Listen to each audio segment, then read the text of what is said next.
Pemirsa, PT Indo Tambang Raya Megah Tbk telah melantai di Bursa Efek Indonesia sejak akhir 2007.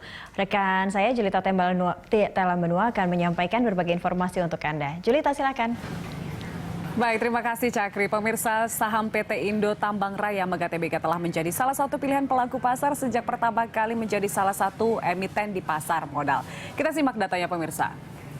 Ya, ini PT Indo Tambang Raya Megah Tbk. Kode ITMG pencatatannya adalah pada 18 Desember 2007 masuk ke papan utama. Bidang usaha utamanya adalah pertambangan batu bara atau coal mining, sektornya mining, subsektornya coal mining. Dan selanjutnya kita lihat pemegang saham dari ITMG ini pemirsa.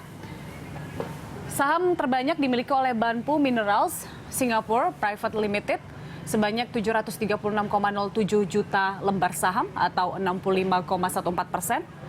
Nah, kita lihat yang berwarna merah ini pemirsa, kemudian masyarakat memiliki 360,48 juta lembar saham atau 31,91% saham. Dan kemudian saham yang paling minim di sini saham treasury yaitu 33,37 juta saham atau 2,95% saham. Selanjutnya pemirsa, kita lihat bagaimana pergerakan harga saham sejak awal tahun ini. Dari 13 Januari pemirsa di harga Rp13.350 per lembar saham, kemudian turun ke angka Rp10.050, kemudian pada Maret lumayan turun signifikan ini di harga Rp6.025 per lembar sahamnya.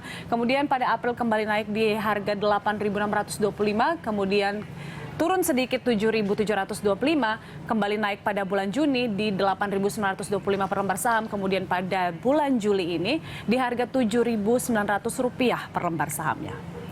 Ya, itu dia pemirsa sejumlah informasi yang dapat saya sampaikan, kembali ke rekan Cakri. Baik, terima kasih Julita untuk informasi yang Anda sampaikan terkait saham ITMG. Pak Edwin, ini kalau kita lihat dari 13.000 terjun bebas begitu ya di Maret hingga setengah harga dari per lembar sahamnya. Ini faktor yang mempengaruhi pasti karena COVID-19 karena pandemi, tapi ada faktor lain tidak yang mempengaruhi hingga pertambangan khususnya saham ITMG bisa merosot begitu dalam? Yang pasti adalah apa sih sebetulnya faktor daripada bentuk penjualan tersebut, ya kan? Harga itu yang mengalami penurunan, Mbak. Itu pertama ya. Kedua kan kalau kita lihat di China sendiri, mereka kan mulai lockdown duluan kan, sehingga tidak ada aktivitas ekonomi. Mereka fully lockdown, beda dengan Indonesia half lockdown, sehingga tidak ada aktivitas sehingga mengalami penurunan. Dan itu tercermin dari penjualan batu bara di kuartal pertama kemarin itu turun kurang lebih hampir sekitar 10-11%. Lalu ketiga juga kalau kita lihat dari permintaan juga mengalami penurunan. Nah itu jadi itu faktor-faktor harga terutama pembentuk dan juga adalah jumlah volume.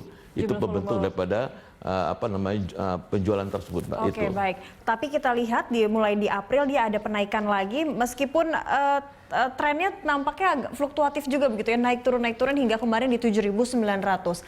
Secara fundamental saham dari ITMG sendiri seperti apa untuk dilihat saat ini, Pak? Iya, jadi kalau kuartal 1 kan mereka kan punya penjualan itu turun, saya katakan sekitar 11%, lalu laba bersih mereka turun 67%.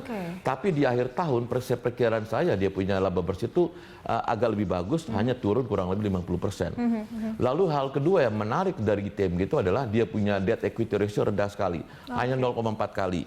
Lalu yang ketiga yang menjadi daya tarik dari ITMG adalah mereka punya dividen payout ratio itu kalau tahun lalu itu sekitar 142%. Ya. Lalu keempat, kalau selanjutnya menurut saya bagus sekali adalah dia punya cash in hand itu kuat sekali. Ya.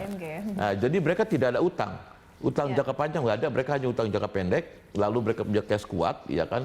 Sehingga mereka bisa memberikan laba bersih mereka tuh rata-rata ya payout ratio itu minimal 70%. Oke, itu dari segi financial atau dari keuangan. Tapi kalau dilihat tadi Dana Reksa dan juga sejumlah analis menilai kompetitornya saat ini di saat lockdown juga sudah mulai melonggar ada Adaro juga begitu. Kalau dari ITMG sendiri dari segi kompetitor untuk produksi dan mungkin juga untuk ekspor akan seperti apa? Siapa yang menjadi kompetitor utama? Jadi kalau misal kita lihat ITMG itu dia punya kalori tinggi, Mbak. Minimal itu kurang lebih sekitar 6.000. Sehingga rata-rata harganya pun jauh lebih di atas ketimbang boleh dikatakan Adaro sekitar 3.500, lalu PTBA kurang lebih sekitar 5.000-an. Ya, sehingga tujuan daripada negara ekspor masing-masing itu beda, ya. Tetapi ada juga membedakan antara Adaro, PTBA dan ITMG. Adaro itu mereka bukan hanya mereka menjual batu bara, tapi juga mereka punya pembangkit listrik sama seperti PTBA. Nah, salah satu kekurangan daripada ITMG menurut saya adalah mereka harus buat pembangkit listrik, itu pertama. Ya. Kedua, mereka juga harus mencari tambang-tambang baru. Karena apa? Karena mereka punya cadangan itu boleh dikatakan udah mulai menipis. Kebanyakan menggunakan tambang-tambang lama juga udah mulai menipis, sehingga mereka harus mencari tambang-tambang baru. Nah, itu yang sering kami sarankan kepada ITMG sebetulnya. Tetapi overall ini perusahaan kuat banget. Kuat banget dan sehat banget. Gitu. Dan mengingat juga tadi hutang juga sedikit, dan juga memang ekspornya di negara-negara maju begitu negara maju, ya seperti yang terbesar itu adalah pertama Jepang untuk saat ini, kedua kita lihat China, ya, ketiga sebetulnya penjualan terbesar daripada ITMG saat ini ada di Indonesia. Baik. Nah, rekomendasi Anda Pak Edwin untuk ITMG sendiri seperti apa? Kalau kita lihat saat ini PI dari ITMG itu sekitar 8,8 kali. Harga masih sekitar 7.900. Perkiraan saya nanti di kuartal 3, kuartal 4 terjadi perbaikan. Saya rekomendasi beli untuk saham tersebut dengan target price kurang lebih sekitar PI 12 kali, sekitar 10.500, Mbak. Untuk Kembali ITMG. lagi ya, perlahan, slow but sure begitu bisa menembus lagi ke angka 10.000. Baik, terima kasih banyak Pak Edwin Sbayang telah hadir bersama kami pagi ini di Corporate Action.